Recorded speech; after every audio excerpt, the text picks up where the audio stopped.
अस्सलाम वालेकुम और आप देख रहे हैं यूट्यूब चैनल मोटी सोल। डॉक्टर ब्रेने ब्राउन अपनी किताब डेयर टू लीड में ट्रस्ट के 7 एलिमेंट्स बताती हैं। इसकी वजाहत वो एक एक्रोनिम से करती हैं जो कि है braving. B is for boundaries. आप जिस इंसान के साथ ताल्लुक बनाना चाहते हैं तो उसे अपने बाउंड्रीज यानी आपको क्या अच्छा लगता है और क्या बुरा लगता है बताएं और उसकी बाउंड्रीज को भी जानने की कोशिश करें। R is for reliability. इसका मतलब है अपनी बात पे कायम रहना, आज एक बात कल और बात और परसों कोई और बात ना करें। ए इज फॉर अकाउंटेबिलिटी। अगर आपसे गलती हो जाए तो उसे तस्लीम करते हुए माफी मांग ले और अगर दूसरे बंदे से गलती हुई है तो उसे बताएं कि आपको क्या बुरा लगा है। V is for world.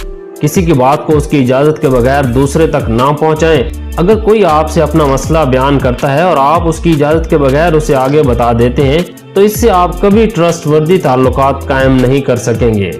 I is for integrity. आपके कौल व फेल में तजाद नहीं होना चाहिए, ऐसा ना हो कि कहें कुछ और करें उसका उलट। N is for non judgmental. दूसरों को उनकी गलतियों पर जज ना करें बल्कि बेनिफिट ऑफ डाउट देते हुए उनके इस्लाह की कोशिश करें और माफ करने की आदत डालें। जी इज फॉर जेनरोसिटी।